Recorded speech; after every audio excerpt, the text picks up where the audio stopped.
Give me 1 second.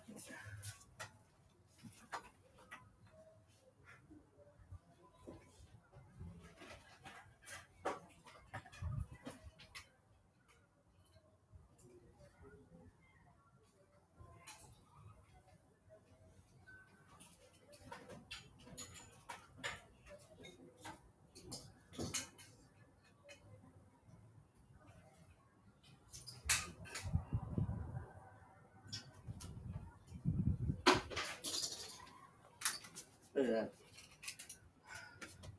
Just absolutely ridiculous. I'll put this back later.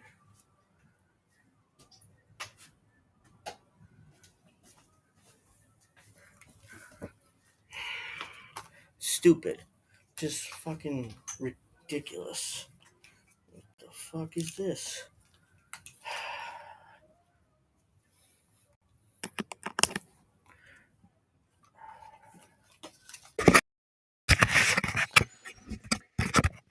Can everyone hear me? Because, oops, I just completely forgot to actually get my microphone.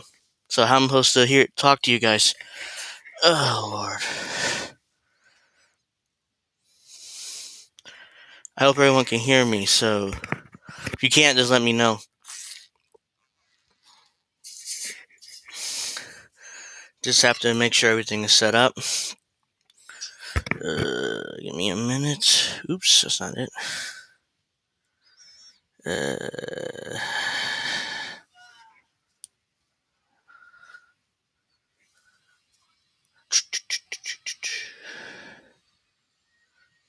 Wait a few minutes to let everybody come on because my tweet should have come out by now.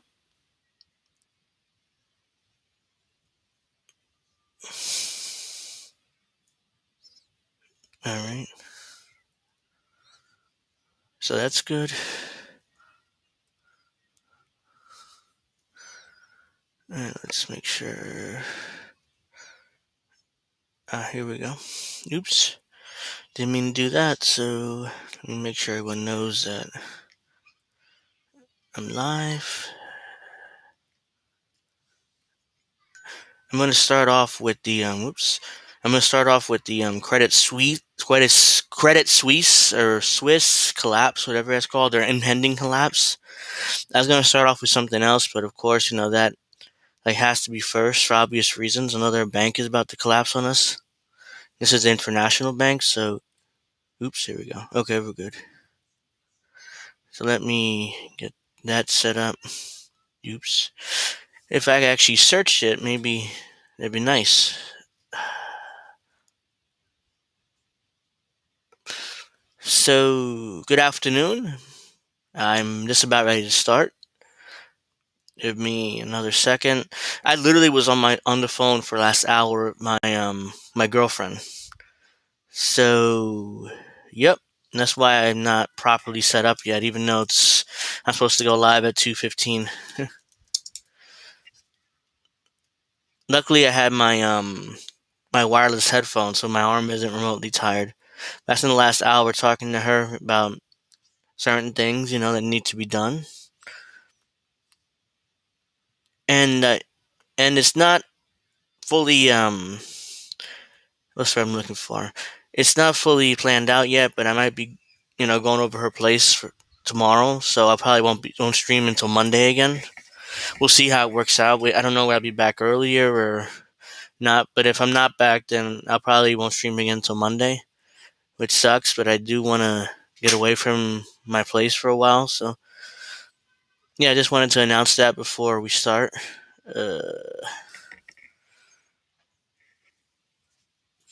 So let's see.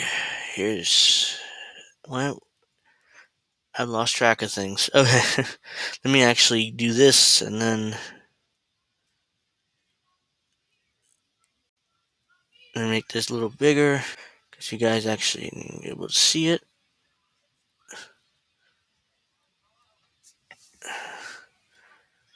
That's in Spanish. So that's not going to work.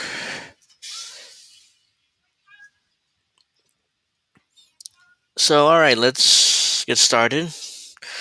Credit Suisse, the The bank, that I'm sure everybody heard about. It's a big bank out there in Switzerland. Uh, they have, or they'll be impending collapse. Their stock is down like 30% since yesterday. Why am I not finding this right now? Uh, All right, so we got a really So yeah, here it is. Breaking news: Credit Suisse has appealed to the Swiss National Bank for public show support after it shares craters as much as 30%.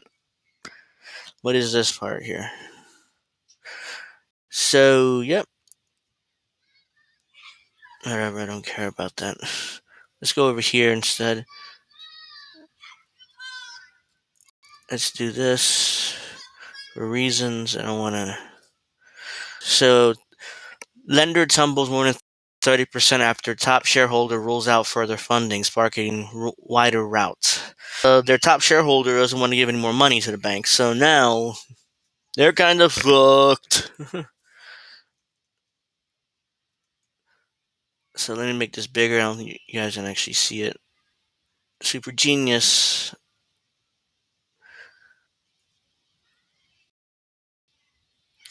Credit Suisse has appealed to the Swiss National Bank for a public show of support after it shares craters as much as 30%.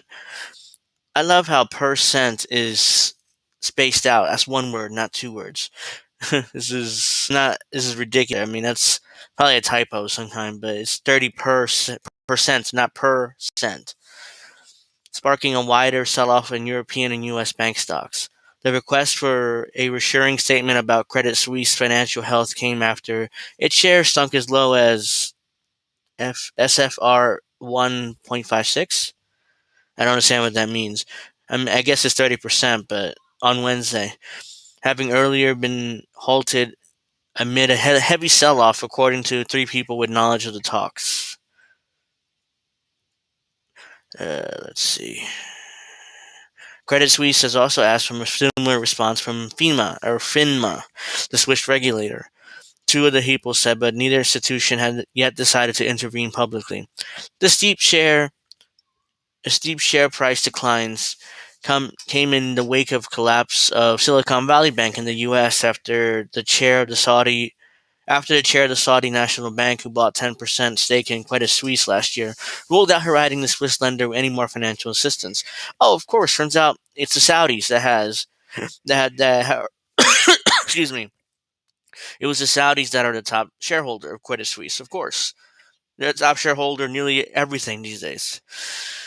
The bank has been roiled by a series of scandals in recent years, including the biggest trading losses 167-year history on the implosion of Arkeos Capital and the damaging closure of 10 billion of investment funds linked to the capital finance firm Greensill.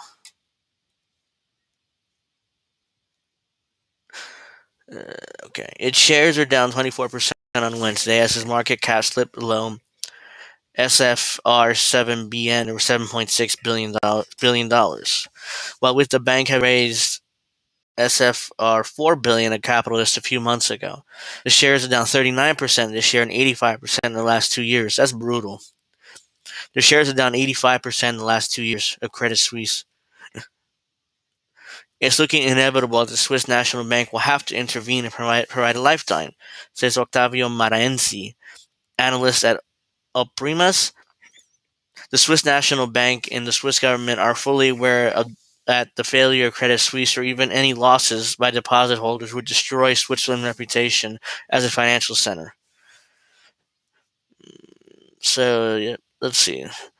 FINMA did not immediately respond to a request for comment. The Swiss National Bank and Credit Suisse declined to comment. Separately, the European Central Bank has asked the EU lenders to disclose their exposures to the Swiss lender. If first are familiar with the matter, told the Financial Times. The ECB debated making a public statement to try to calm the waters, but as of Wednesday afternoon, it's decided against doing so, out of fear adding to market panic, the person added. A U.S. Treasury spokesperson on Wednesday said, Treasury is monitoring the situation and has been in touch with global counterparts. So, a non-statement there. Basically, yeah, we're in touch with them. Credit Suisse's woes reignited a broader sell-off in bank stocks in Europe and the U.S., which are already reeling this week from the failure of Silicon Valley Bank. BNP Paribas, butchered that, but whatever, shares dropped 10%, and Societe Generale, butchered that too, but that's fine, fell about 12%. Deutsche Bank and Barclays lost 9%, while ING fell 10%. Wider equity markets were dragged lower, with Europe-wide stocks 600 dropping 2.9%, the selling spread to Wall Street, with the S&P 500 falling 1.7% early trade led by banks. Citigroup has dropped more than 2.9%, and JP Morgan lost 7%. U.S. regional lenders at the center of the sell-off earlier this week fell more sharply. Let's see. Banks on the stock 600 now lost 16% this month in a rout sparked by SBB's failure. Investors said Credit Suisse's problems were a reminder that Europe banks that also had large holding of bonds that have been hammered by rising interest rates. Credit Suisse is an isolated case, says Charles Henry Montreuil, butchered that name too, chief investment officer at SYZ Bank. But banks in Europe, because of regulatory pressure, had to load up on negative yielding bonds at the worst time, and now they're facing major unrealized losses. The spreads on Credit Suisse's 5-year credit default swap, which indicate investor bearishness, widened to 1,145 basis points on Wednesday from 350 BP start of the month. This is like a lot of financial stuff, blah, blah. I don't know how much more I'm reading this, but this is all a lot of financial stuff, losing 10%, blah, blah, blah, all that same crap. Yeah, I mean, Credit Suisse is just absolutely fucked. They've lost 30%, and the Saudis, who's the top shareholder, won't give them any more money. So, yeah, they're basically screwed. Unless the Swiss National Bank steps in to give them another bailout, which is what's most likely going to end up happening. They're going to have to be bailed out again because the bank decided to invest in nonsense bonds, it's like here in the U.S. So, and now since interest rates are higher, now they're fucked with a bunch of losses, which they didn't expect. Oops.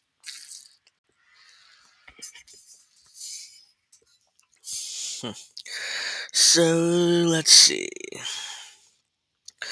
What else am I going to talk about today? I got plenty of time. Here we go. So let's go back to this. I want to see any more breaking news on Credit Suisse.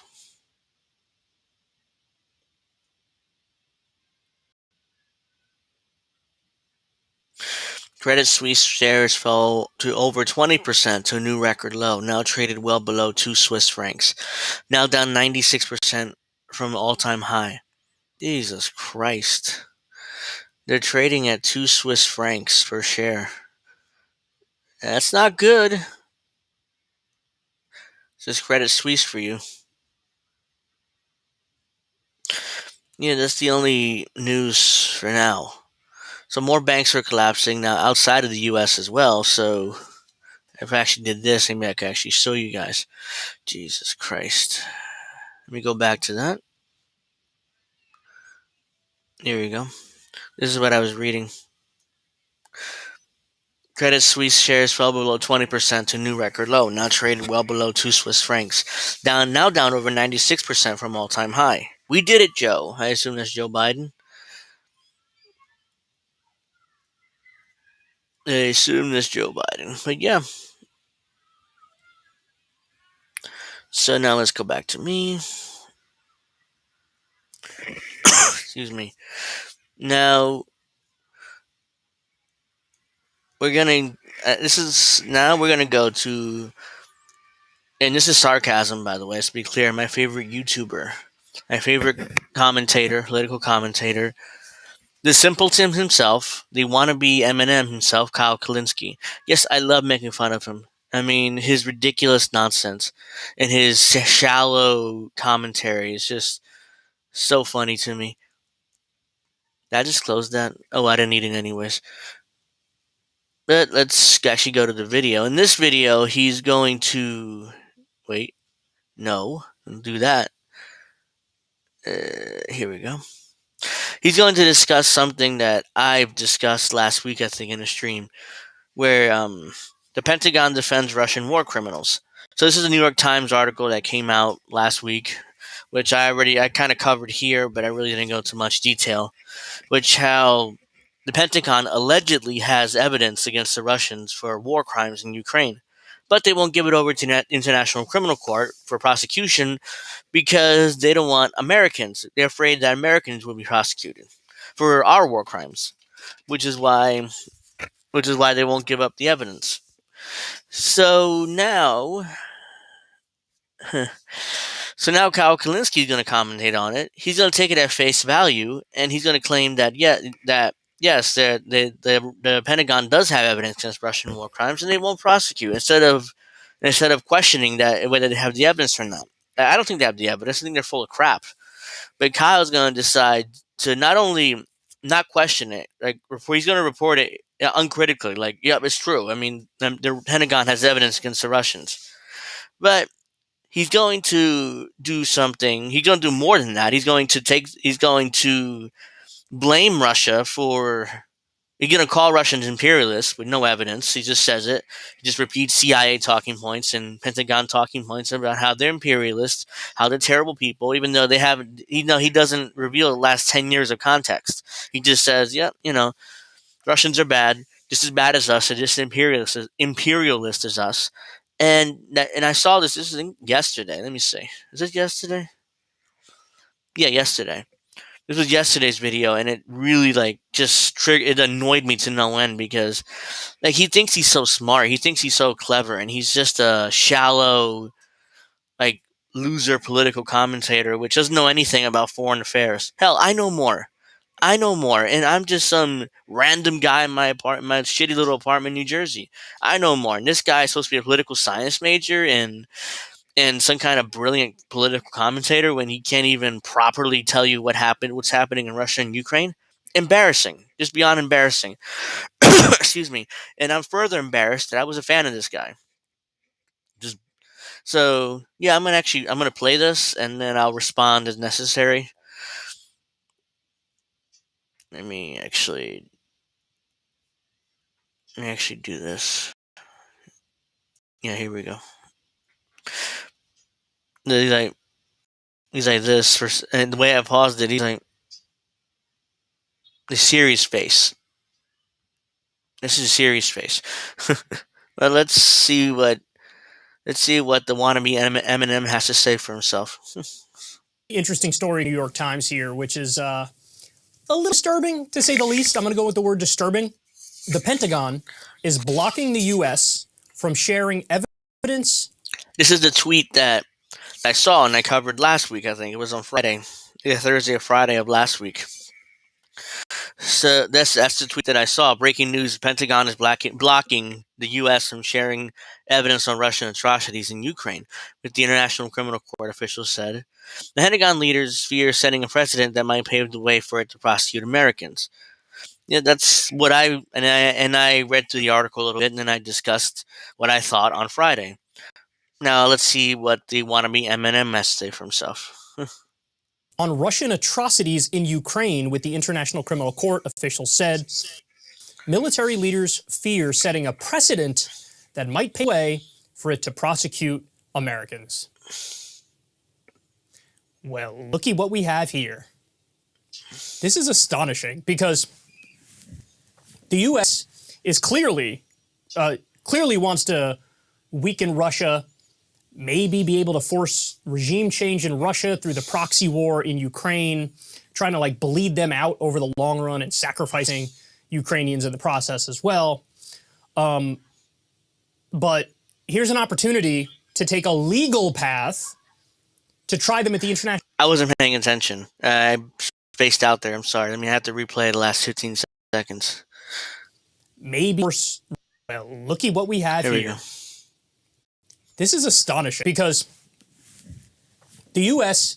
is clearly wants to weaken Russia, maybe be able to force regime change in Russia through the proxy war in Ukraine, trying to like bleed them out over the long run and sacrificing Ukrainians in the process as well. But here's an opportunity to take a legal path. See what he said there? He said that he's right about that. The U.S. is obviously trying to weaken Russia through the proxy war in Ukraine. He's absolutely right. But then he turns around and reports, and then or just reports this uncritically, like, "Oh yeah, there's evidence, guys, that Russia committed atrocities in Ukraine. We have to prosecute them." No, I mean, he just reports it uncritically when he just said that the U.S. is trying to weaken Russia. So why wouldn't he think, oh well, obviously this is maybe another way how they're trying to weaken Russia, and they're making this stuff up. Instead, he just reports it uncritically like it's true. Just just talking out of both sides of his mouth. Just unbelievable. To try them at the International Criminal Court for war crimes, and they're like, you know, I don't know about because there might be some issues with that one. Let's not go down that path. Now, by the way, It could be because they have no evidence and they're full of shit. Now, it could be that too, Kyle. That's why it could be because we don't want we don't want the criminal court to prosecute Americans. They, maybe if they did have the evidence, which they probably don't, but let's say if they did, that's probably the reason why. But maybe another reason is because they don't have the evidence and they're full of shit. That's why they don't want to give up this supposed evidence that they have. Kyle doesn't report it that way. Instead, he acts like there is evidence, and they don't want to set the precedent in prosecuting Americans. the claims like the types of crimes and the severity of the crimes that we're talking about are monumental. So they go on to say in the article, the information reportedly includes material about decisions by Russian officials to deliberately target civilian infrastructure and to abduct thousands of Ukrainian children from occupied territory. So there is evidence. Yeah, and we did that too in Syria. We purposely targeted we bombed hospitals, and we did double taps, and we did all that stuff. So it seems like, to me at least, in my opinion, it seems like projection. It seems like projection. Like America is like, oh, we did that shit. Let's pretend the Russians did it. Yeah, we have any evidence? Not really, but let's just pretend that the Russians did it. That's what it seems like to me. There's no evidence for any of this. They refuse to release this evidence. I wonder why that is. But Kyle's going to continue reporting it uncritically. Like there is evidence for this. Of this kind of stuff, and the U.S. is like, no, going the legal way, actually trying to enforce rule of law in a civilized manner. Nope, not in favor of that. And again, rare moment of honesty for the Pentagon where they're like, yeah, if we open that door, we're going to be the biggest criminals of all of them. Or maybe they're lying and they don't have the evidence. Maybe that's what's going on here. Oops, I didn't mean to do that. But yeah, I mean, that's probably what's going on here, Kyle. Maybe they don't have the evidence, which is why they don't want to open that door, because they don't want to be exposed of being a bunch of liars. But instead, Kyle acts, again, is going to act like they have the evidence.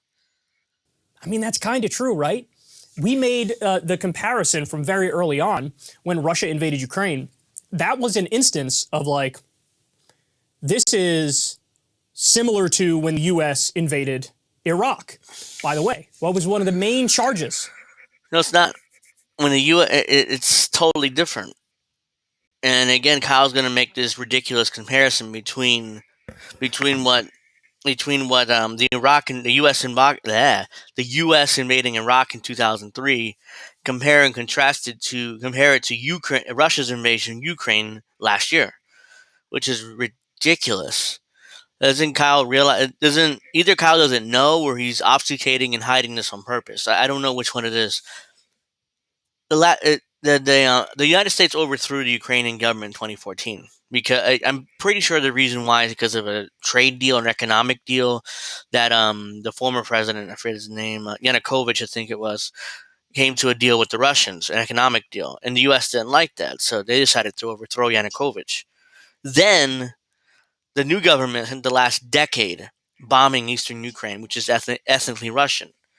that for some reason the new Ukrainian government was xenophobic against Russians, so they started bombing eastern Ukraine, which is full of Russians, and killing the Maidan massacre. I'm pretty sure it's called, where hundreds just died. They just killed hundreds of Russians for no reason, ethnic Russians.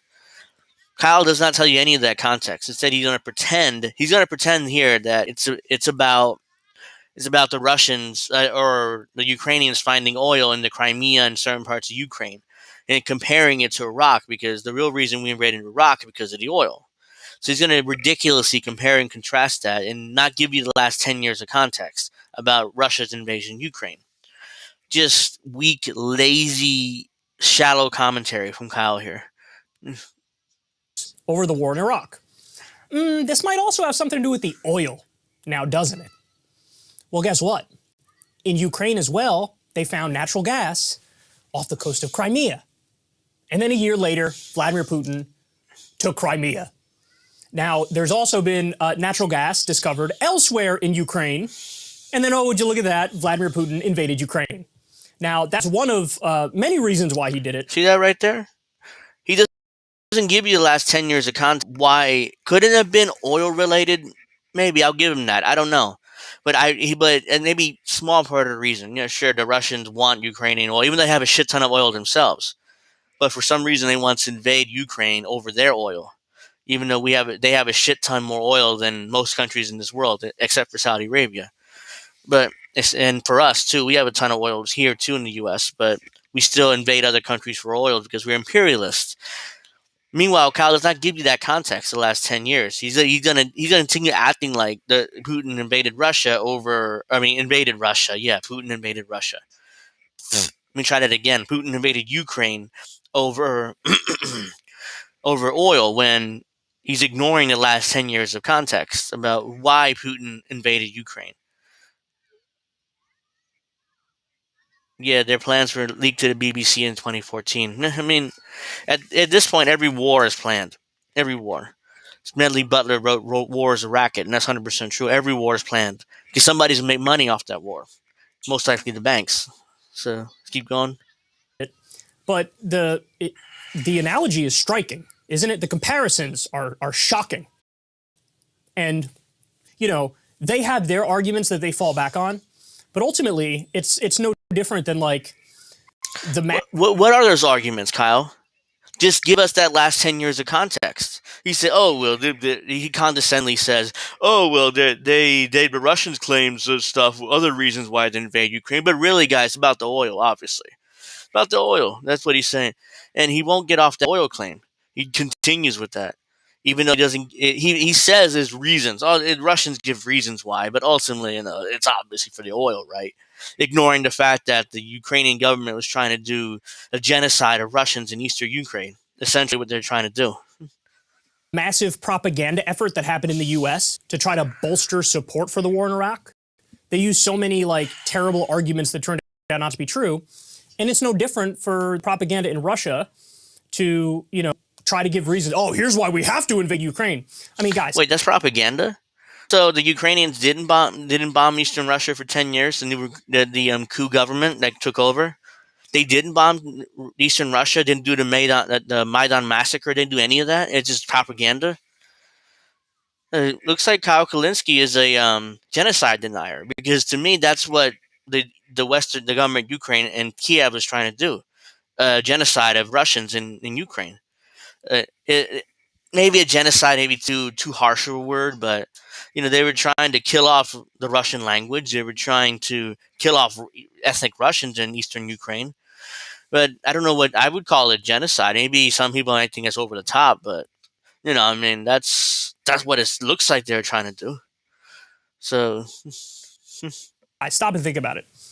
Even if you grant them, hey, it wasn't a good idea to do the NATO buildup to Russia's border because that appears provocative, that will put them on the defensive. I think all that's a fair point. Oh, wow, that's a fair point. That's a fair point, but again, he's ignoring, that's part of it. And that's what I forgot to mention, the NATO buildup. To be fair, he did mention it.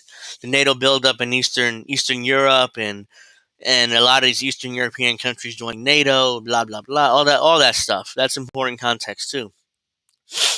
But at the same time, you have the same time there's so much more to it. Just simply the NATO buildup in eastern Ukraine.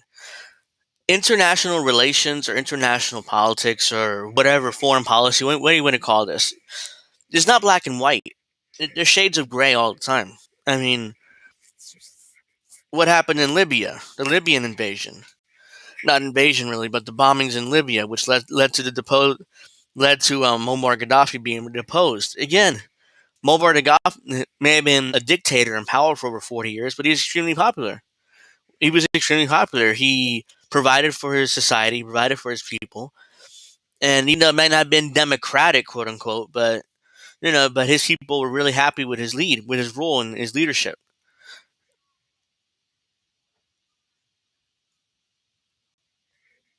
Yeah, I was following up the lead up to the war. It's the usual behavior from the usual suspects. Yeah, I mean it's the idea that Kyle acts like into this international politics stuff is black and white, and it isn't. I mean, it's like, yeah, I mean, they may be anti-democratic, but ultimately, the people are satisfied with their with the leadership. Muammar Gaddafi in Libya, Bashar al-Assad in Syria. Again, he's a quote unquote authoritarian dictator or whatever, but ultimately, his people were happy with his leadership. I mean, Syria was before the war, the civil war that we started. Syria was in great shape. I mean, again, I mean, they were satisfied with the leadership. So who am I to tell them, oh, well, you should be democratic and you should, elect your own leaders and blah, blah, blah, blah. Uh, no, I mean, I'm not going to tell them that. It's not my business. Here, we're quote unquote democracy, and our government sucks. We elect shitty leaders. We elect shitty leaders, not just Democrats, not just Republicans, both sides, shitty leaders.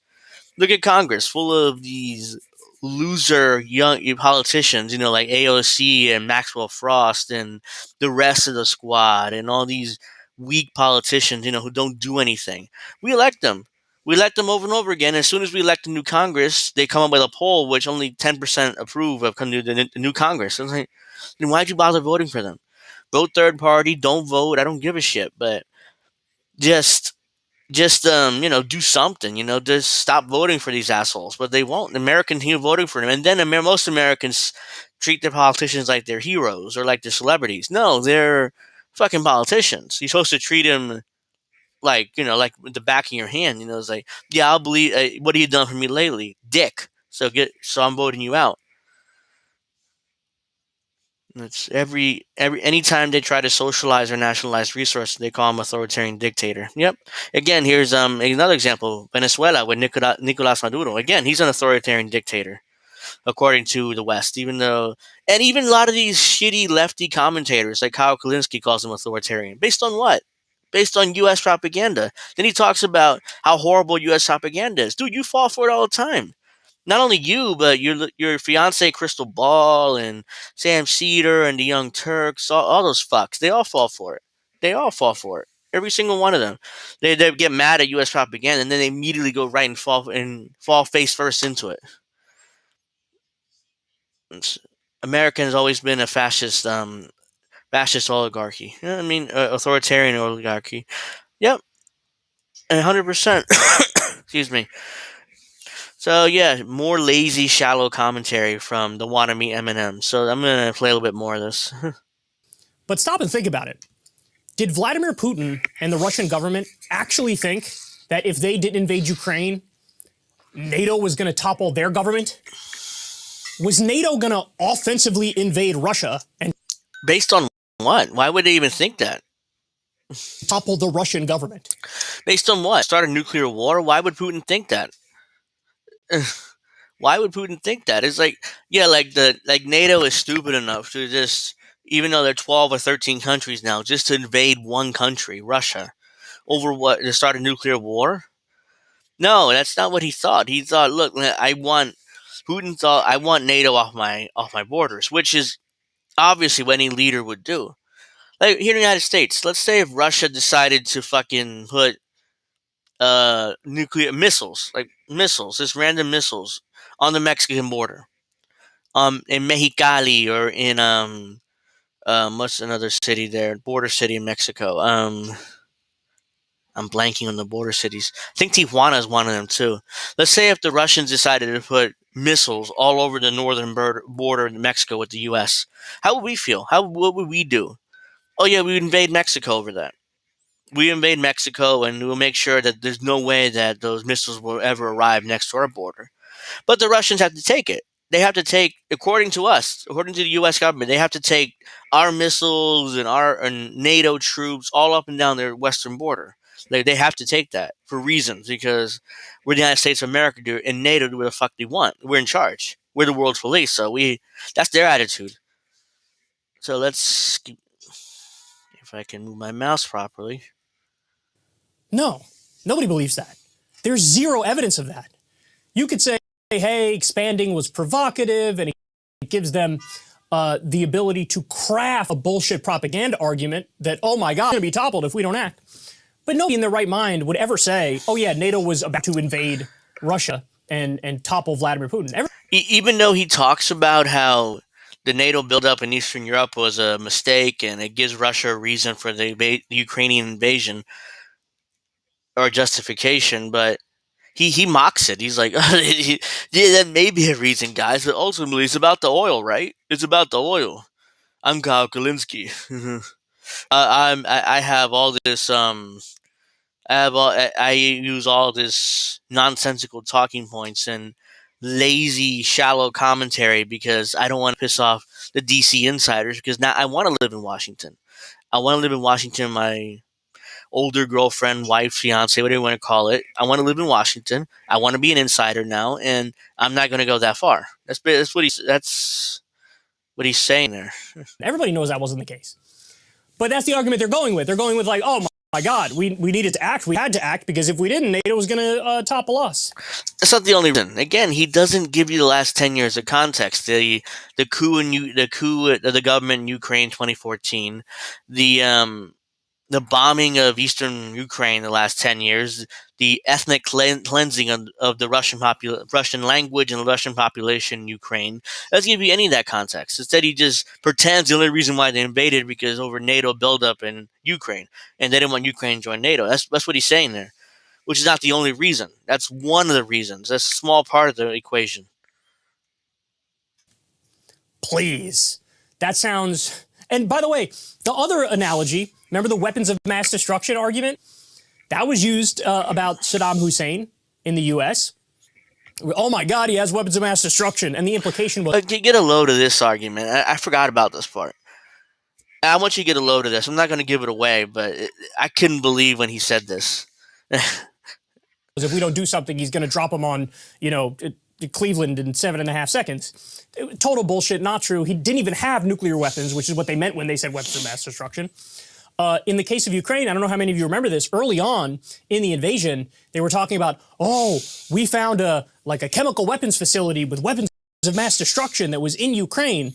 And the Russian argument was like, oh, it's a good thing we invaded because we stopped them from maybe trying to use these on us. And oh, the U.S. was involved in this facility as well.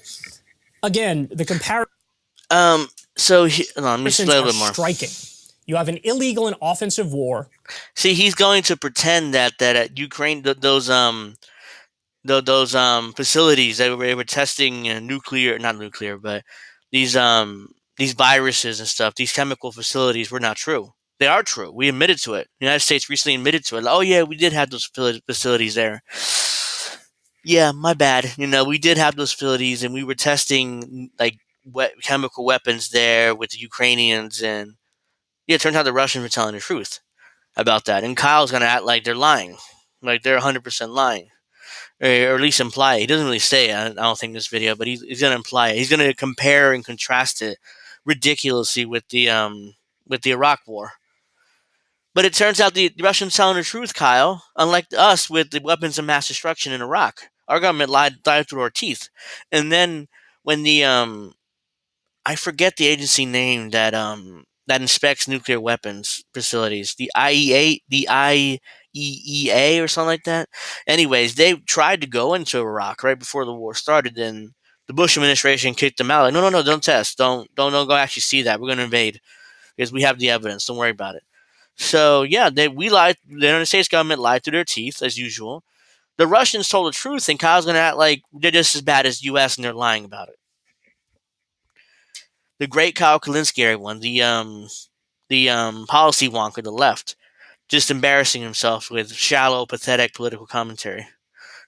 Waged by one country on another when they didn't get attacked. That's what's happening with Russia and Ukraine. That's what happened with the U.S. in Iraq. And I mean, we don't even need to get into the evidence in the case of Iraq of how we reacted and the crimes we committed. I mean, we had Guantanamo Bay, Abu Ghraib, illegal and unconstitutional torture, which violates the Eighth Amendment to the U.S. Constitution. You have, killing hundreds of thousands of innocent civilians. At a minimum, you have millions of people who are displaced from Iraq.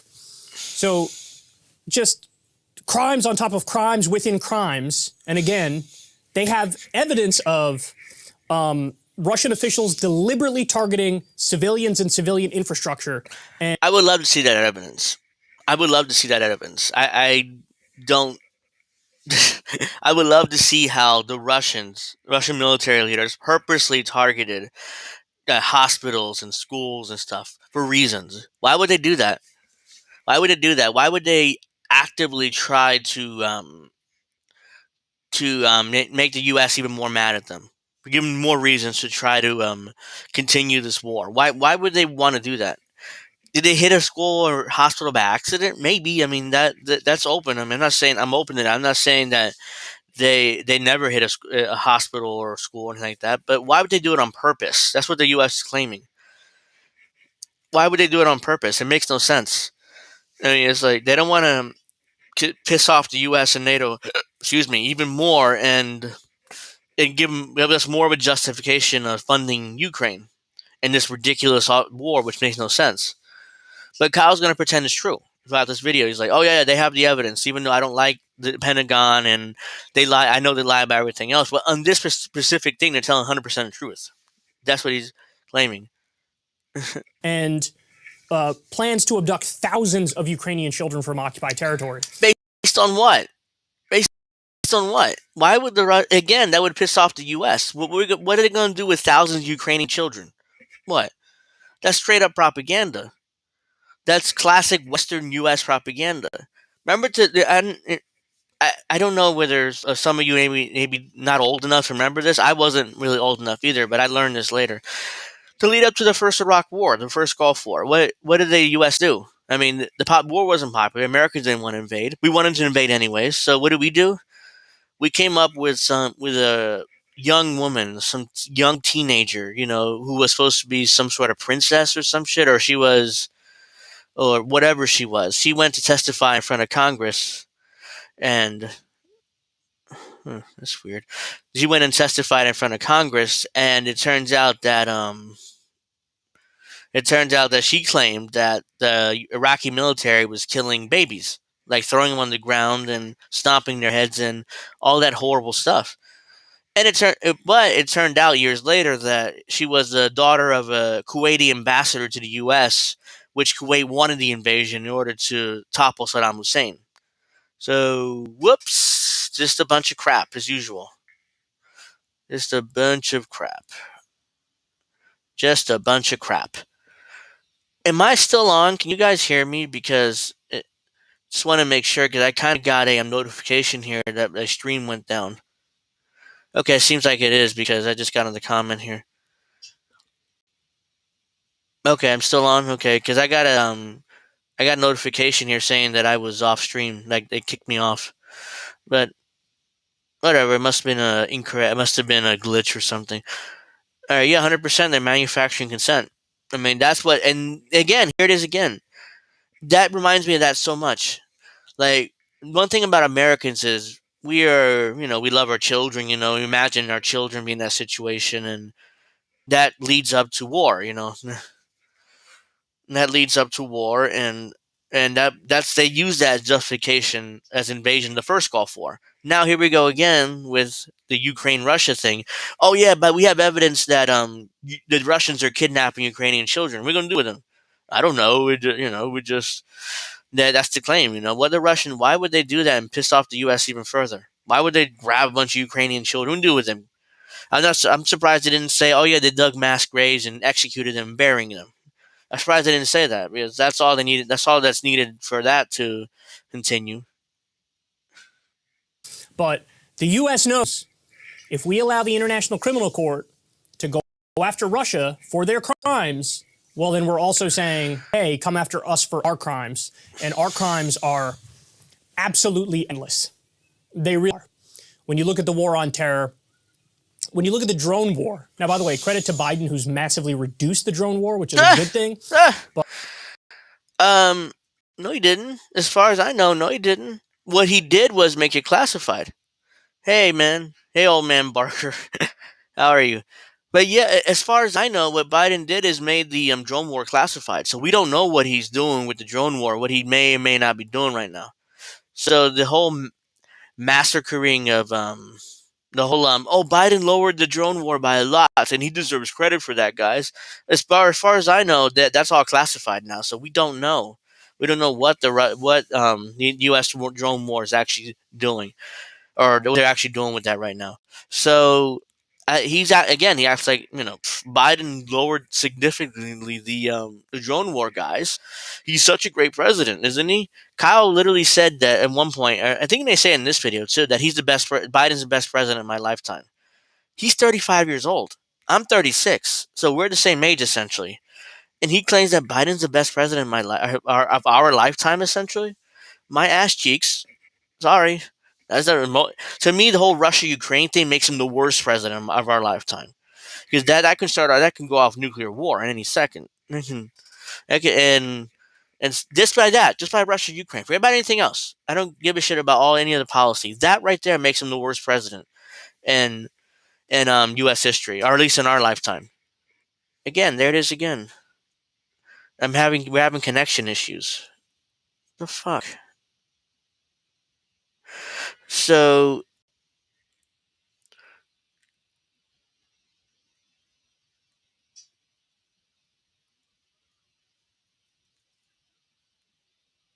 yeah, they're awful, absolutely awful.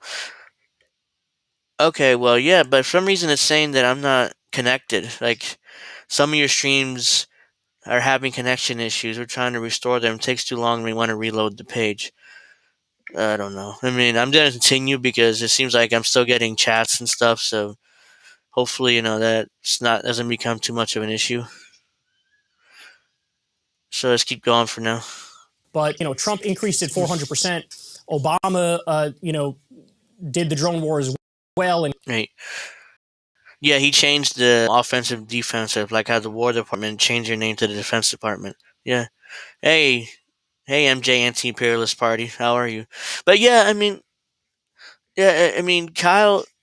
Kyle's just such a lazy, shallow political commentator that I'm outdoing him, and I'm just some random guy in my shitty little apartment in New Jersey. I'm outdoing this guy, and he acts like he's some sort of import, like he wears his suit and he wears his clip-on mic, and he has his shitty blonde hair or bleached blonde hair, and he acts like he's someone important and with important political commentary. When his commentary is shallow, it sucks. Good, Kyle Kulinski. Yeah, he loves calling people cucks, but he's the biggest cuck in the world. I mean, Bernie cucked him off his own show. Remember that incident when he got cucked off his Crystal Kyle and Friends show, and Bernie said, "Oh well, I'll do." Yeah, Backstreet Boys. Yeah. I mean, he's a 90s boy band ripoff, from the 90s when I was a teenager. But yeah, he got cucked off his own fucking show. Right when the show started, Bernie's like, "Oh yeah, I'll do a interview with Crystal," but I'm not even gonna try to do Bernie's accent because I can't do it. I can't do that thick Brooklyn accent. But he's like, "Oh yeah, I'll do an interview with Crystal, but not with Kyle," because it's around the time Kyle started calling Bernie a cuck. So ironically, that's when I knew both of them were not really for us. No, definitely. Kyle allowed Bernie to cuck him off his own show. If I were Bernie, if I were Kyle, if Crystal came to me and said, "Oh yeah, I'm gonna interview Bernie, but you can't be here," I was like, "Yeah, go fuck yourself. I'm gonna be there. I'm gonna be there. And if you have a problem with it, I'll leave the show right now. I'll go back to New York and keep doing secular talk. or whatever he calls his show now. Instead, he's like, "Oh yeah, of course, Crystal." Don't. I think he might have fallen in love with Crystal almost immediately. So Crystal can stomp all over him. He'd take it like the cuck that he is. But yeah, I was like, "Oh, go fuck yourself." Oh, you still want to do the whole Bernie interview? Fine, I'll just go back to New York. We'll end the show right here before it gets started, because I'm not going to put up with that. It's not an ego thing. It's not a thing. It's my name on the show too. And you said you want to disrespect me and allow some politician to cut me off my own show. It's not going to happen. Either I'm going to do the show or I'm leaving. You can call it Crystal Ball and Friends, whatever you want to call it. But I'm sure Kyle head over his heels over Crystal. I mean, he's like completely smitten with her. Like it's like the teenage boy love, It's like boy and girl love, which is why he lets her do whatever she wants and stomp her feet all over him. He's like, "Oh yeah, I love you, baby, I love you," all that shit. I watched Kyle back. Yeah, so that's when I started watching Kyle around 2013, 14 too. And I stopped watching him around that time, 2018, 2019. And it was like, yeah, I'm done, After it really after he started his show with Crystal, I was done because I knew that Crystal being a DC insider, he wanted to be that. Once he started doing that show with her, I recognized that he wanted to be a DC insider. Like he wanted to be in the club and accepted. The videos of Crystal and Kyle on the bed is cringe. Oh God, all their videos are cringe. The ones in the car when they're like driving around, like Kyle's driving the car, the new car, and he's acting like, and he's looking at Crystal, and Crystal's like giving him that smile. Or the videos when they're in the house with Kyle in like hoodie and pretending that he's some kind of regular human being, and Crystal doesn't have much of her makeup on, and she looks older, a lot older without her makeup. So I'm not saying I'm not trying to be sexist there. It's true. She looks a lot older without her makeup. All that mask of makeup she puts on for the Breaking Point show. They're like, holy shit, that's Crystal Ball. She looks like 10 years older without her makeup. but yeah, I mean, they're trying to be regular people, and meanwhile they just look douchey and just fake. Those videos. But yeah, I bet I digress. You guys get the point. And killed 90% the wrong people. That came from Daniel Hale, who was a whistleblower, who's now behind bars because he told the truth. So you have all these crimes, all these illegal. You're not going to mention Julian Assange, Kyle? You're not going to mention him? You mentioned Daniel Hale, which is important. I'm not dismissing that. He shouldn't be in prison either. But you're not going to mention Julian Assange there? No, he's just going to continue right on like nothing. Julian Assange for the last 10 years locked up, either in the Ecuadorian embassy in London or in Belmarsh, one of the most worst prisons in Europe. 10 years. 10 years. Last time you seen in public, he had a stroke and nearly died. So, no, not to mention Julian Assange and the hell the U.S. put him through. Arguably, that's even worse what they're doing to Daniel Hale. But I'm not dismissing what's going on with Daniel Hale. Of course, he should be freed too. But yeah, he's not going to even mention Julian Assange there. Illegal invasions, and the reason why I won't mention it again because of Crystal Ball. He doesn't want to piss off Crystal Ball because Crystal Ball and Son of Julian Assange in a segment they did for not Breaking Points but Rising, like a couple of years ago. They just dismissed the whole Julian Assange thing. It wasn't a big deal. And I'm sure Crystal still thinks that in her head. That's why Kyle doesn't want to piss her off. Kyle doesn't want to piss her off, so he's the good cuck that he is. And like, oh, yeah, I mean, obviously, guys. I mean, Crystal is, she's right. Julian, I don't want to even mention Julian Assange because I don't want to piss her off because she won't fuck me if I go over the weekend, like, most weekends.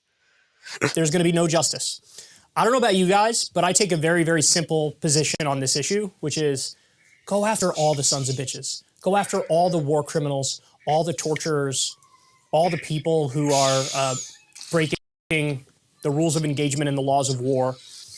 People often say, like, there are no rules in war.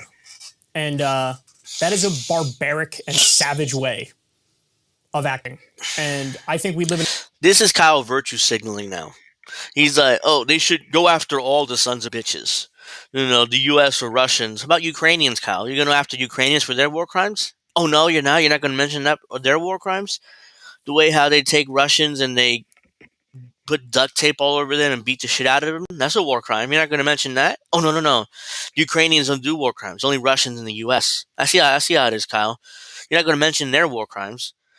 But Kyle is virtue signaling. Like, oh, we need to prosecute all the sons of bitches, and we need and the idea that you shouldn't. There's no rules in war. It's just barbaric. That's all virtue signaling. Because he's pro the Ukraine war. He remember in the beginning of the war, he was like, "Oh, I want to send. We got to send weapons to Ukraine, but make sure the Nazis don't get it." Yeah, the Nazis got it, Kyle. Most of the Ukrainian military are Nazis, anyways. So what are you talking about? We should send weapons, but we shouldn't send weapons. We shouldn't let Nazis get them. Well, they got him, Kyle. So what are you gonna do then?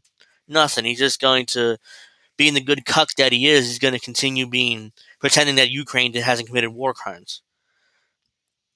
Live in a much better world. Number one, if there was no war, right? But every now and then you're going to get a war where that's virtue signaling. Again, the ideal situation is there's no war. We're humans, Kyle. We're barbaric as hell. We're 95% chimpanzee or 92% chimpanzee. Yeah, that was ridiculous. About the weapons, it's just ridiculous. But have you guys ever heard of the chimpanzee wars? There was a documentary about it in the 70s. It was somewhere in Africa, I believe it was. I was watching it. I watched it a few months ago, and chimpanzees act just like us. We're tribal. We're territorial. They act just like us. The only difference is they're not self-aware like we are. It's really the only difference. They savagely they were chimpanzee group fighting over territory, kind of like we've done, humans done over thousands of years, and and this one group just savagely murdered like all the other groups, like came from behind them, ripped their heads off, ripped their nuts off. It was like, oh shit, they're much more brutal than us, but we act just like them. We drop bombs, we murder innocents, even though it's called collateral damage, but still we murder innocents. We do the exact same thing as chimpanzees, except we're self-aware and they're not. So eventually, this one chimpanzee group won the war and took over all this territory, kind of like us. If you haven't heard about it, look it up. The Chimpanzee Wars on YouTube. It's fascinating. First time I heard about it was on Joe Rogan's podcast. Like, holy shit! And then I watched it for myself, the whole thing. I think it's on YouTube still. I'm pretty sure. Look up Chimpanzee Wars. It's fascinating. But let me get back to Kyle's virtue signaling here at the end. It's offensive in nature, so it makes sense. It's a just war. But there absolutely should be rules and laws of war. And anybody who wants to take up the mantle of we believe in human rights and we're the protector of the world and we're the world police or whatever, what's up? You have to hold yourself to the highest standard. You have to. And you can't do things like target civilians. You can't do things like torture, which, by the way, we took our rules on how to torture. It's more virtue signaling. He's like, oh, we can't be barbaric. We can't do this. We can't do that. We're fucking humans. We are barbaric. we're 92% chimpanzees, and like I talked about, they're just as barbaric as we are. Like, what are you talking about? Like, oh, we can't be barbaric. Let me virtue signal for like 5 minutes about how we should do war. Like, war's brutal. I'm not saying that we shouldn't have any rules of engagement, but war's going to be brutal. Kyle, Eminem's alter ego from Beverly Hills. He looks like he's from Beverly Hills. I'd never thought of that. That's so funny. He doesn't look like a dude from the Upper West Side in New York. He looks like a dude from Beverly Hills with that ridiculous bleach blonde hair he has. It's exactly what it is. But yeah, just nothing but virtue signaling here at the end of this video. Let me a little bit more. From communist Chinese manuals on how to torture. We had put Japanese soldiers to death for torturing our guys in World War II. The punishment was death. We did a lot of those same tactics. Yeah, I know, Kyle. What's your point? I mean, I know. We done about virtue signaling here. Yes, America has a double standard. We all know that. Like, oh yeah, you can't torture our guys. Oh, but we can torture everybody else around the world, and we can do experiments on them, and we can do whatever the hell we want to do, because we're America. America, bitch. That logo on the screen behind him is whack. That's the logo he has on his YouTube channel. On his banner on his YouTube channel. You go there. The exact same logo. And it is trash. I mean, he hasn't changed it in years. I mean, he should actually, hire a designer and make a better logo or whatever that is. Can I do a Cartman voice? I haven't done it in years. God damn it! I think that's the best I can do. I have to listen to. I have to watch South Park and listen to it again. God damn it! Fuck you, Kyle. God damn it, Kyle. That's not Cartman. That's who is that? That's the other one. Um. All right, let's keep. Forget the characters. I haven't watched South Park in years. I loved it. with the war on terror. And of course, everybody gets away with it.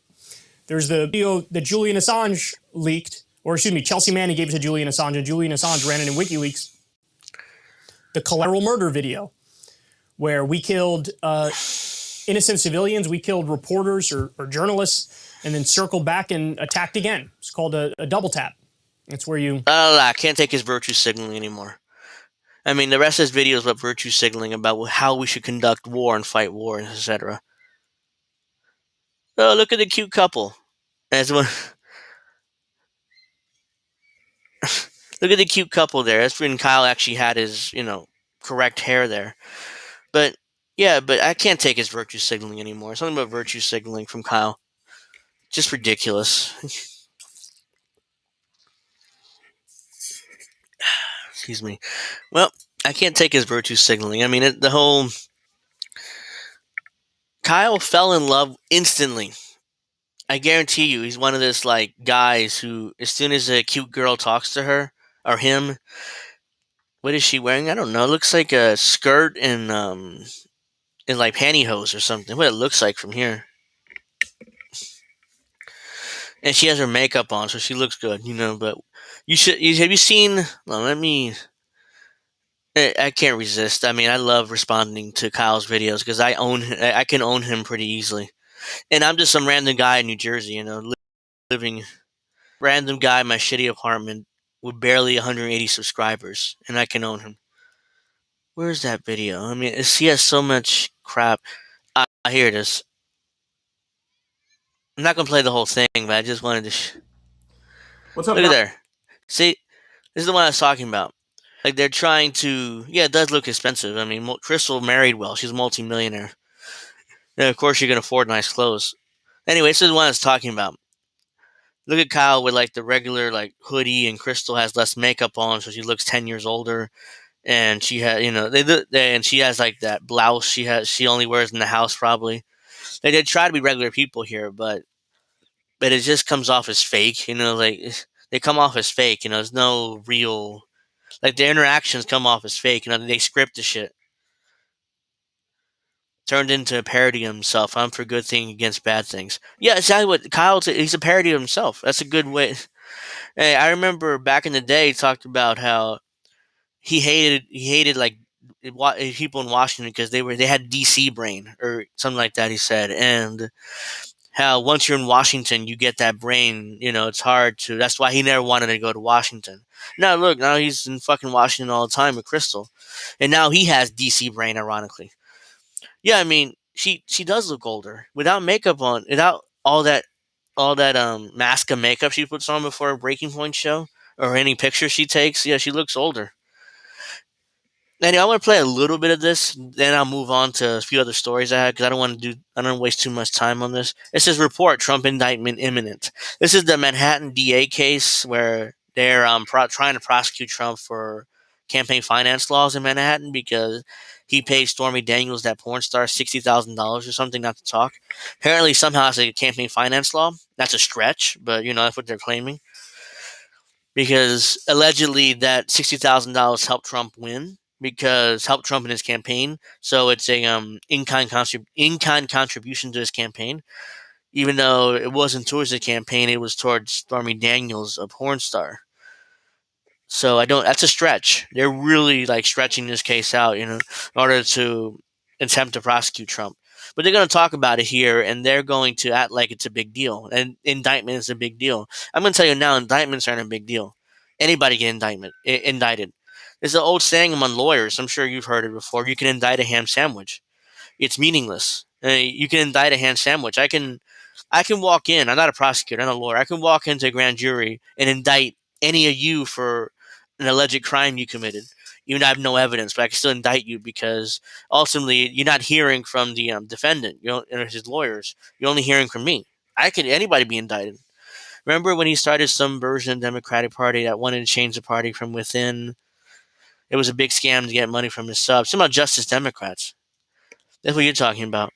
And yeah, it was. I mean, it was never going to work. I mean, Kyle and Jank and all those other guys were naive as hell to think that was going to work. I was naive too. By 2018, though, when they started that, I was like, that's not going to work because this is post Bernie, and by then I'd given up on the Democratic Party. So by 2018, I was done. And Kyle and Jank came up with this genius idea of, hey guys, we're going to take over the Democratic Party. Let's call it Justice Democrats. Yeah, it'll be great. Give us money. And a lot of their fans who honestly are suckers gave them money. Gave them a shit ton of money, and they elected a few people like AOC and Ilhan Omar, Rashida Tlaib. Later, what's her face? Cori Bush was elected, and Jamal Bowman, and some other the Gen Z, the young politician Maxwell Frost. I forget. Yeah, they elected him, but I'm not sure he was Justice Democrat or not. I assume so. I mean, he's like 25, 26 years old, and he's just as much a sellout as the other Justice Democrats, quote unquote. So yeah, that was a waste of time. They ripped off their subscribers a bunch of money, and I'm not sure what happened to it. I'm not accusing them of pocketing the money, but I wouldn't be surprised because I'm sure Kyle and Jen got a salary from that. They drew a salary. They had to. They were leaders of the movement, so they had to draw a salary from that. So even though Jank did respond to me on Twitter before he blocked me about I accused him of collecting a salary from Justice Democrats and Jank Pack and Wolf Pack and all these fucking packs he has, and he responded to me saying denying it, saying, "Oh no, I never took a dime from them." Yeah, sure, buddy. You're money hungry. You're always begging your subscribers for money and e-begging and stuff, and you telling me you didn't take a salary from them from these packs that you have? It'd be ridiculous. Well, I'm playing a little bit of this. I'm not gonna play too much. I want to move on to other more important stories, but I just wanted real quick. Guys, so we got some interesting news that came out yesterday. I'm interested to know whether or not you think it'll change anything, because that's a more important question. Politically, yeah. No. Okay. Okay. So what's the point? Why are you doing this video? If Crystal thinks, and I'm sure you agree with her because Kyle never disagrees with her, but then what's the point of this video? Trump indictment imminent. The reason why they're indicting him for political reasons. I mean, the case, like I said, was a stretch. It's an absolute stretch. That somehow him paying some porn star $60,000 to shut up about an affair they had somehow constitute a campaign contribution, and it's in-kind contribution. It's illegal that he didn't report it. That's what they're trying to prosecute him for. Just a stretch. They're stretching the law out to the point where I can't believe they're actually gonna go through with it. If Crystal doesn't think it's gonna affect Trump politically, then why did they bothering with this video? Oh, that's right, to get views. Because here's the secret: Donald Trump's name draws views and draws more ad revenue for them and puts more money in Kyle's pockets. That's what it's all about. The money. Give me the money. Give me the money. That's what it's all about. She is really skinny and has no tits.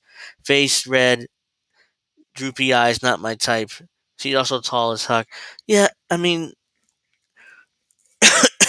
if this ever if people actually clip this out, they'll probably call me sexist for this, but I don't care. Um, I personally like bigger tits. I'm not gonna lie about it. I mean, I'm not attracted to little ones, and Crystal, 15 years ago, I'm talking about when she first ran for office. I had a crush on her because I was like, oh wow, she's so gorgeous. But it's like 15 years ago, before when she first ran for office and they exposed her photos, being half naked in college and partying, which again I have no problem with. I have zero problem with that. I'm not criticizing or attacking her for that. But that's when I first heard of her, and it's like, holy crap, she's gorgeous. Today, it's like she's obviously 15. Yeah, she ran for office in 2010 during the Tea Party revolution. Yeah, she ran for office. Look her up. I mean, the reason why she got famous was because the photos that were leaked of her half naked. Like she was half naked partying in college. I have no problem with that. I don't want to. I'm not criticizing or attacking her for that, anything like that. I'm just saying, that's why she got famous, and then she got the job at MSNBC, where she was just an Obama bot, like I call it at the time. And she agreed everything Obama did was right to her. I mean, she by definition, if Obama took a shit on the White House lawn, he said she'll defend it. Crystal Ball would find a way to defend it at that time. But yeah, that's how she got famous, by the way, if you didn't know. Because she ran for office, and I didn't give a shit until her photos came out. I was like, oh, okay, she's a partier. That's fine. And then that's when I liked her, kind of. Now it's like, ugh, fucking Crystal Ball, man. She's trying to be an online leftist now, and pretending that she's an online leftist. No, that's not a problem to you, half-naked women. You're such a sexist. Yeah, I know. If this gets clipped out by one of these partisan Democrats, if they care enough to clip it out, they'll definitely accuse me of being sexist and take me out of context and clip out like this 1 minute clip where I'm talking about this, and all of a sudden I'm a sexist. And Crystal Ball will probably attack me on Twitter too if she sees this. Oh, he's a sexist and he should be kicked off of YouTube. I'm sure she would. And Kyle won't say anything because Kyle's a bitch, so he's not gonna say anything to me if this gets clipped out. And if he does say something, I'll clap back. I mean, I'm not afraid. I want Kyle to say something to me because that way it gives me more attention. There's a little bit more of this. Oh, there's your answer. All right, video over. Anyway, so it looks like a Trump indictment is imminent. Yeah. So I'll have Crystal give some more of the details, but it's not like the issue that it's over is one of the ones where it's like, even if an indictment is imminent, even if a conviction is imminent, it's like slap on the wrist type stuff, right? Yes. So this has to do. So what's the point? This is nonsense. Like, what's the point? Yeah, when he looks at Crystal, he looks at her like puppy love. Like a young 18-year-old boy will look at a 35-year-old woman. Like, I can't do it because let me. Like, like that. That look. That you can't do anything. She can't do anything wrong in his eyes. Yeah, this video is a waste of time. Then why are they bothering? Because, like I said, it's about the views. Trump equals views to these people. So, and it's like what's what I'm looking for? It's like a red meat to their audience. Because Kyle's audience are mostly partisan Democrats now, so they love the anti-Trump stuff. Let me see if I can read some of the comments here.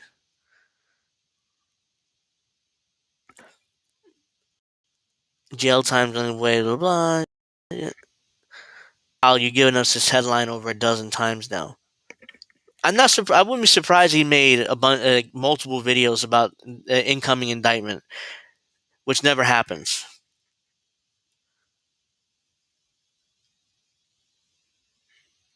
Yeah, well, I'm done with this video.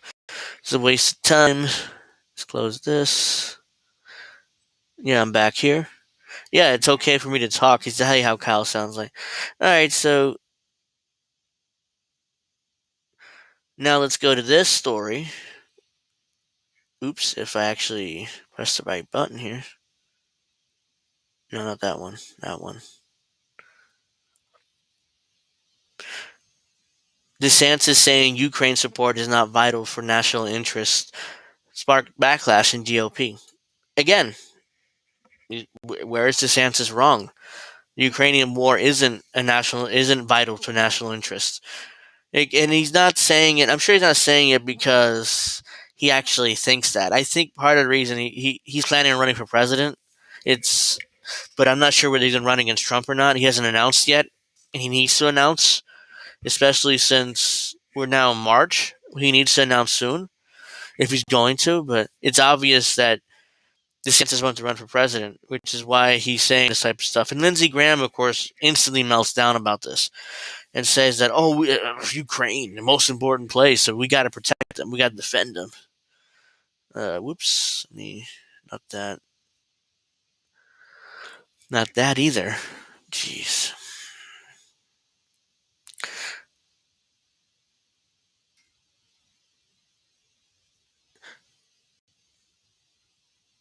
Several key Republican senators on Tuesday pushed back against DeSantis in recent comments that U.S. support for Ukraine is not vital national interest, exposing a key intra-party fault line ahead of 2024. To say this doesn't matter is to say war crimes doesn't matter. South Carolina Senator Lindsey Graham told CNN, "Really? What war crimes? The Ukrainian war crimes? Oh, you didn't. Oh, you're talking about alleged Russian war crimes. I see. Even though Ukrainians have committed war crimes, and there's video of it." On Monday, DeSantis, who's not running, who yet to announce a presidential bid, said in a statement responding to a questionnaire from Fox News' Tucker Carlson that while the U.S. has many vital national interests, becoming further entangled in a territorial dispute between Ukraine and Russia is not one of them. Yep. Again, where is he wrong? Where is he wrong? He still has his badge. Florida is already spying in on noise decibels in the Keys with instant NFT eviction. But yeah, let's a little bit more of this. The comments put DeSantis, ideology closer in line with former President Donald Trump, the biggest name in 2024 primary, and at odds with the more traditional GOP party positioning of former United Nations Ambassador Nikki Haley, who's already entered the race, and former Vice President Mike Pence, who's widely expected to. None of those fuckers mentioned chance. The only person that have a chance is DeSantis. And that, because to me, DeSantis could come out of this looking like another Jeb Bush. That Trump just cucked and owned and made look like a little bitch throughout the primaries. And then Jeb Bush embarrassingly dropped out after barely getting any votes. Or did he drop out before the primary? No, he had some votes, I think. But yeah, Trump bitch slapped him, made him like a pussy, cucked him, and then kicked him, and he dropped out of the race. So that's what happened with Jeb Bush. So I think DeSantis could be another Jeb Bush. He gets bitch slapped and cucked and owned, and he just tucks his tail between his legs about Florida. Really, John Bolton's running? I heard that he might run, but I didn't think he made it official yet. Mm-hmm. Now let's go back to this article, a little bit more of this article. It's not a territorial dispute in the sense that any more than it would be a territorial dispute if the United States decided it wanted to invade Canada, take over the Bahamas, said Marco Rubio, who serves on the Foreign Relations Committee and the Vice Chairman of the Senate Intelligence Committee. Jesus Christ. Marco Rubio ran for president also, and Trump just embarrassed him, slapped him around, and he left too, so...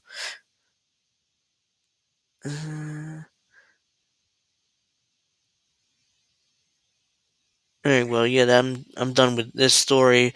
Yeah, I mean, DeSantis is right, but if he enters the race, I'm sure that Trump will slap him around and make him like a little bitch, and then he'll leave too. It's like anybody else in the Republican Party.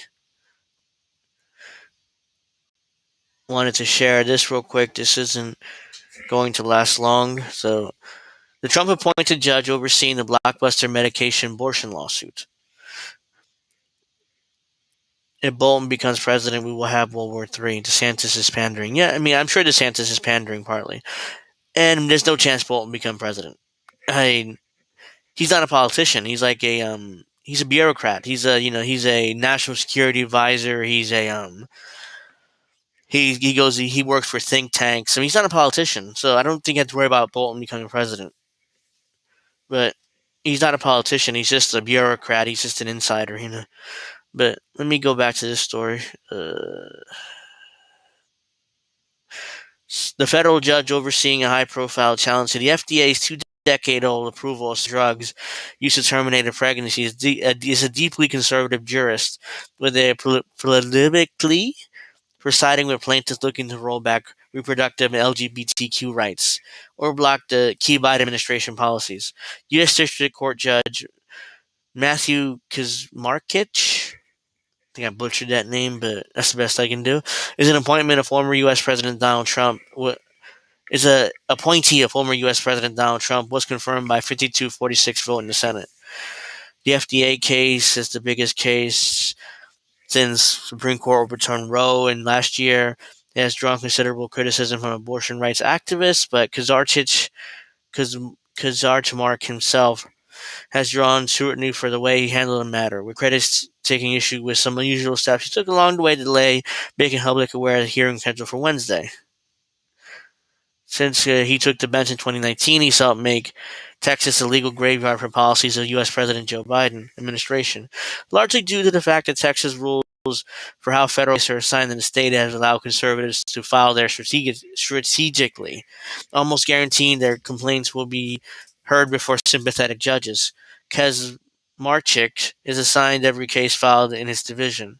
In recent comments in Washington Post, his sister, Jennifer Griffiths, detailed her brother's long history of being anti-abortion and how she believes fate brought the abortion case before him. I feel like they're good made for this. He's exactly where he needs to be. Blah, blah, blah. Yeah, DeSantis is definitely the king of warmongers. I mean, and when he was in Congress, he was pro-funding Ukraine. Like, he was pro-giving him weapons. When he voted over and over again giving them weapons. So, him turning around acting like he's what's the word I'm looking for? He's him turning around acting like he's anti-war, anti-Ukraine is just pandering, as you said. Excuse me. Why am I yawning so much? An activist judge, blah, blah, blah. Yeah, so basically, this judge is going to overturn the the case. You know, the drugs.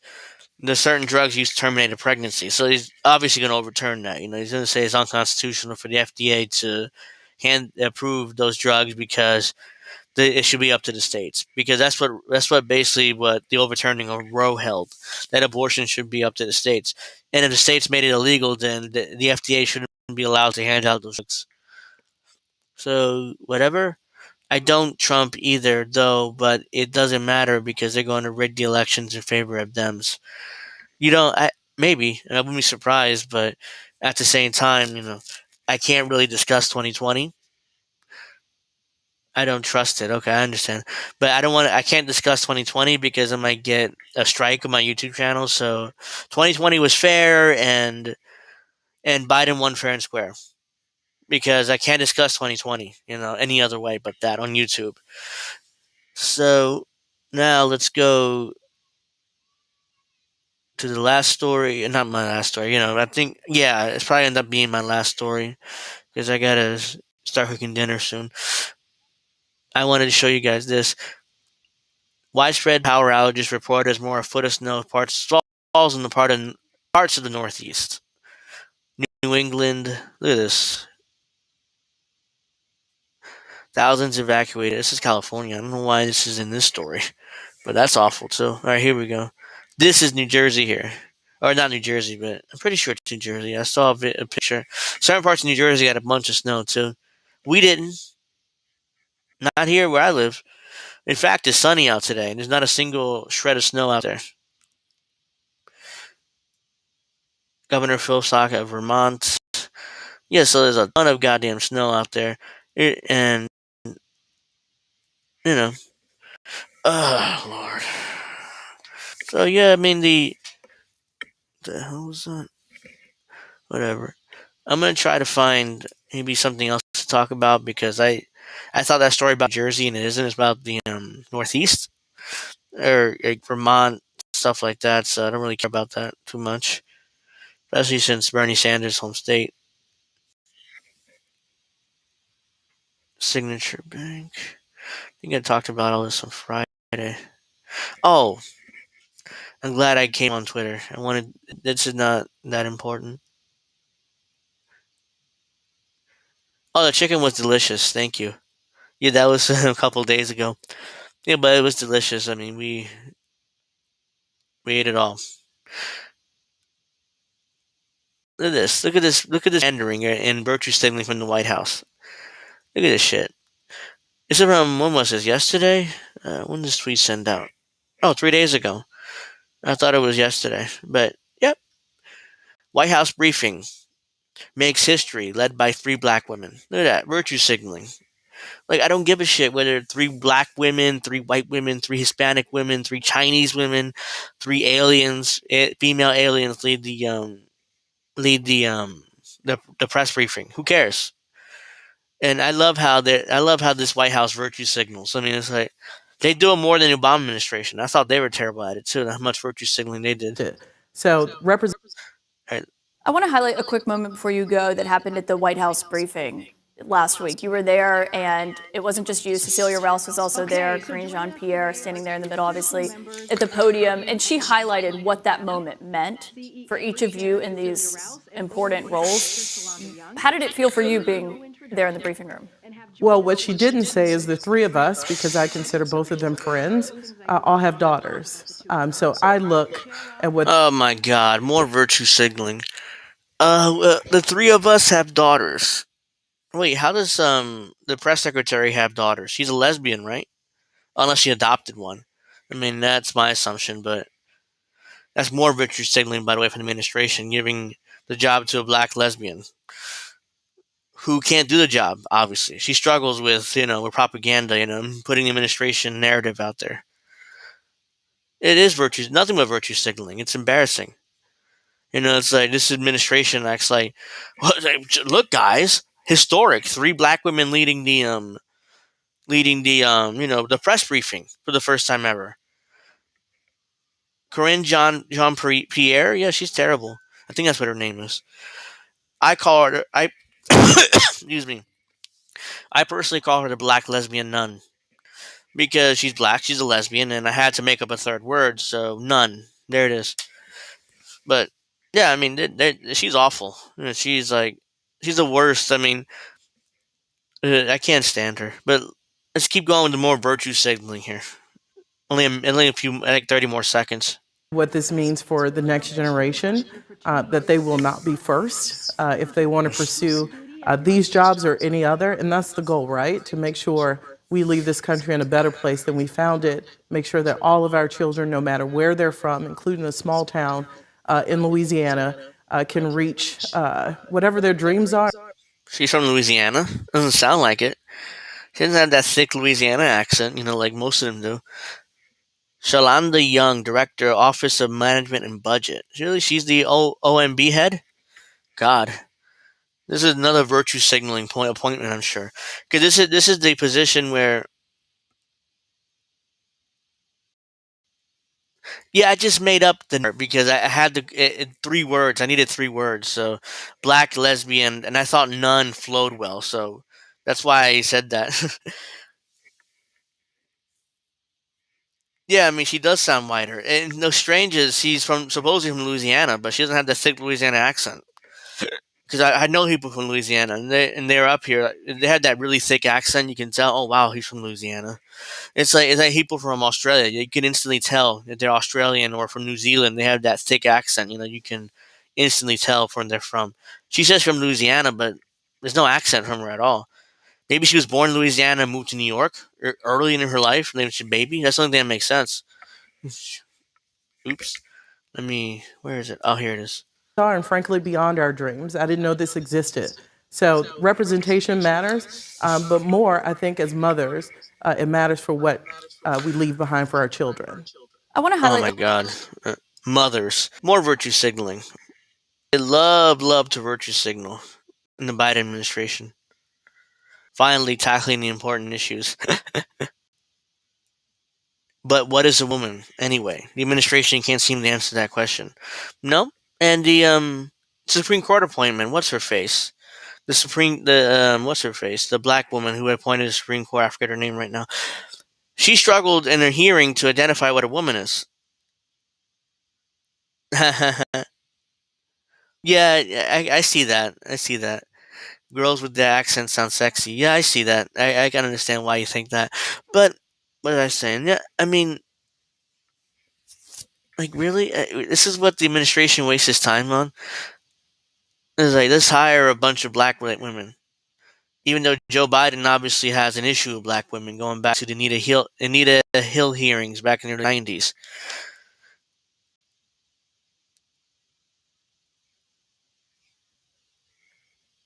This video that nobody stopped to see because Twitter took it down 5 minutes after it launched January 6th. What is this video? Oh, is this the video where Trump where Trump told him to stand down or something, and Twitter took it down quickly for reason. I know you're hurt. We had an election that was stolen from us. It was. Yeah, that's what it is. I can't really play much more of that because I might get a strike on the channel, on my channel, and INN's channel, and I don't want that.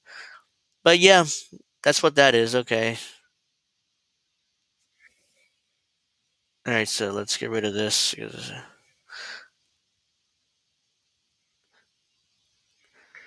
But yeah, I mean it's 3:45 Eastern, and I'm gonna wrap this up here because I gotta go cook dinner soon.